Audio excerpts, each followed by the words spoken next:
What's good? What's good, Abe? Welcome to another episode of the Urban Platform Speaks. Make sure to like and subscribe as you tune into the channel. Check out the content. And with that being said, man, I want to react to a video that by what's the guy named Jada Black, right? And he was basically commenting on. He was reacting to Kent Bazemore and his divorce from his wife, right?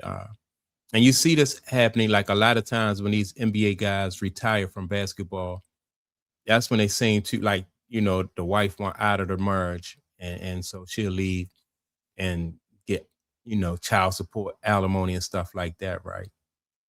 And no matter how much you warn basketball players, athletes about these situations, they still keep, you know, still keep putting themselves in this situation. And then, then later on, they want to come out and make statements and say that, that they have regrets and stuff like that. When nobody, it just seems like most people are not really taking advice. They just want to find out that shit stinks for themselves, and find out that that stove is hot for themselves, rather than look at what other people are going through. Like you had the situation with Kevin Garnett. He got a divorce right after he was he retired. What's the guy name? Tyreek Hill, these divorces and stuff like that. And so now Jada Black, his whole point that he likes to make is for athletes to wait until their career, they finish with their career before they get married, right? And so I'm of the belief that it don't matter. Like they could still marry you at the end of your career once your career is over, and still marry you and stay with you for about, a handful of years, get tired and move on. The whole thing is, it just like you just as anytime you give somebody leverage, whether it's business or personal, people are going to exercise that leverage. Well, most people are going to exercise that leverage. And a lot of times that's what these women do. And so marriage is leverage, kids is leverage, and they use that leverage, to move on after they feel like they through with the relationship. So with that being said, let me play what Jada Black had to say about this situation, and I'm gonna come back and give you some more of my thoughts. What's going on, guys? Jada Black here. Salute to everyone that's tuning in. I want to talk about NBA player or former NBA player Kent Bazemore. I actually made a video about him on my other channel, my second channel, Basic Social Politics with Jada Black. I will link that channel in the description box so you get a more of a sense of why I'm doing this video. He actually spoke out and made some comments about his divorce and why he feels like it's better for athletes to wait to get married instead of getting married early in their careers. The interesting thing is that I've said this numerous times. I've said numerous times that these professional athletes need to stop getting married early in their careers because women always have one foot out the door. And I've said they need to follow the Derek Jeter model, casually date during your entire career. And then once your career is all but over, then you marry. But then people say, well, what if she leave? So what? You'll find another woman. If she's not willing to stick it out with you, then she can go somewhere else. Because again, Kent married her early in his career and divorced him after his career was over. Is that the right thing to do? Does that show how much she wanted that marriage? It just shows that once the NBA ride was over, she was ready to go. She was ready to go. Now I'm gonna go over some quick marriage and divorce details in regards to Kent Bazemore. He married Samantha Serp in 2017 in Asheville, North Carolina. They separated in November 2022, which coincides with the winding down of his NBA career. And in January of 2023, she filed for divorce, saying that it was irretrievably broken. Now, in 2024, the divorce was finalized as part of a settlement via Page Six. Bazemore paid $1.5 million to her for the share of their Atlanta home and agreed to pay $5,000 per month in child support for their two children. but there would be no alimony awarded, right?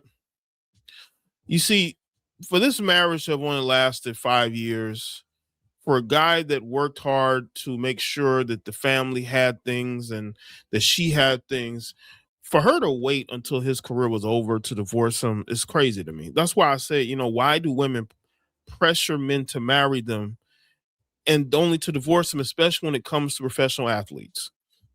You know, uh, Marriage is tough. Marriage is not easy. I've never been married, but I don't support it. Especially All right. And so, and even with that being said, right, like I said, when you know this is the only time, like if you have a business and you have controlling interest of the business, you're not going to allow somebody, you're not going to turn over controlling interest to that business. And so why would you do that in a relationship? Like allow somebody to be able to get half when they didn't, this person didn't put in that work. You know what I mean? They wasn't there from the beginning. So this is somebody that you married once you were, already established in the NBA. You're already an NBA athlete. So why should they be able to come in and then get millions and millions of dollars of severance pay after a few years of marriage, right? And so I always like to say the only leverage that these women have in a relationship is the leverage that the basketball players and these athletes give them. Marriage is leverage. If you want to have kids, then you have to accept the fact that if this don't work out, then you'll be able to take care of the kids. You'll have to take care of the kids, financially, right? And so, and I think a lot of people are most people willing to do that, right? All right, we can co-parent and take care of the kids, but to give somebody half your wealth, like I said, the marriage is the only it's the only arrangement where you have to do that. Like in businesses, like if once you leave a job, you don't get half the company, and all that. Especially, and I use that as an analogy because the business is already established. Like he already financially set. She's not helping him as far as with his career or anything like that. So that's why I use the business analogy, right? And so let me go back to some more of Jada Black. if you are a man with money and resources, because you will always be punished in the court's eyes for being successful and her not being, as if you're telling her that she can't work and she can't do those things, which is BS. A lot of these guys don't care if these women go and try to make their own income. Now you got some of these guys who foolishly tell these women not to work. That's a mistake and it's going to be used against you in court, and they don't understand it because they think they're being old school, right? They think that they're being the man of the house, and they think that they are doing what is right, when in reality that is going to be held against you. And these guys don't realize it until they're in court, and the your wife and her lawyers is telling the judge that she couldn't work because you told her so. And that's another thing. Like a relationship, like this is about building a life together, right? And so if you telling her that she don't have to work and she don't have to contribute, just take care of the house, like Jada Black say, you're setting yourself up. So when you go to court, and then the court be like, well, she has always been financially dependent on you. She never had to work outside the home. So that's when they really stick it to you as far as the alimony and stuff like that. So And then you're looking around looking crazy like, what? Well, yeah, that's you will get punished for that, for what you feel like you're doing the right thing. Now I want to go to this Rolling Out article that talked about Kent Bazemore. I believe he did an interview, and they use it in this article as why athletes should wait for marriage, right? I'm not a supporter of marriage, but I have said that if an athlete wants to get married, you better wait until your career is over.